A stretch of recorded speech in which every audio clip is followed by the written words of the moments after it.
What would you think if the person whose job is to make sure our AI systems do what humans want lost control of her own AI agent?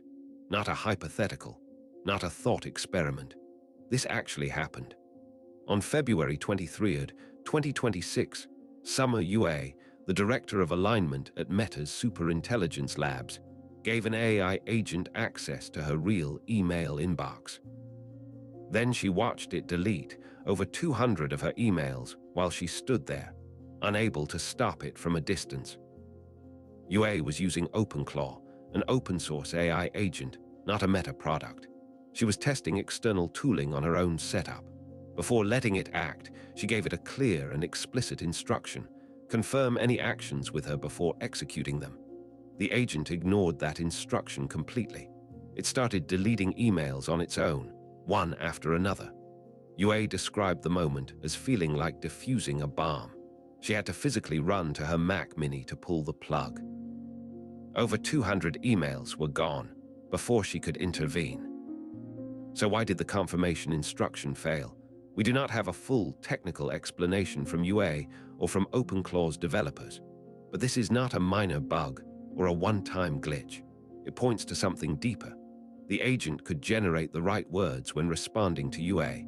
It just could not reliably follow conditional instructions when acting autonomously. That distinction matters a lot. Talking about safety is different from building systems that actually stay safe when you look away.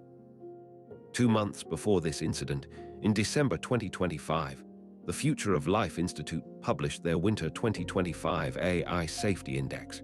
It was the most comprehensive independent safety assessment of the AI industry to date.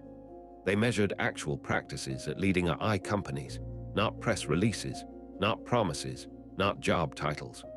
NBC News reported the findings under a straightforward headline: Top AI companies' safety practices fall short. Scripps News went further, calling the industry structurally unprepared for rising risks. The report was dated December 13, 2025. The report reached a stark conclusion. Existential safety, they wrote, remains the sector's core structural failure. The widening gap between accelerating artificial general intelligence ambitions and the absence of credible control plans is increasingly alarming. Not one leading AI company has adequate guardrails against catastrophic loss of control. Not one. The problem is not that AI is unsafe in theory. The problem is that the companies building the most powerful systems have not built the control infrastructure to match their speed. There is also an odd detail worth noting. The International AI Safety Report 2026 found that Meta, along with DeepSeek and Alibaba Cloud, did not respond to the Institute's list of questions about safety practices. Yet Meta employs a director of alignment who publicly demonstrates alignment failures. This could be transparency, which is good, or it could signal an organizational disconnect between safety teams and corporate reporting, which is not. Either way, it raises questions about whether safety titles translate into safety systems. Now consider what comes next. AI agents are moving from DMOS into real workflows. Email, calendars, file systems, financial transactions. Google, Microsoft, and Apple are all pushing in this direction. The OpenClaw incident was not a one-off anomaly. It was a preview of routine failures that will happen as agents gain more access. If the alignment director at a superintelligence lab cannot keep an agent from going rogue in her inbox, what happens when a medical AI agent makes autonomous decisions about treatment?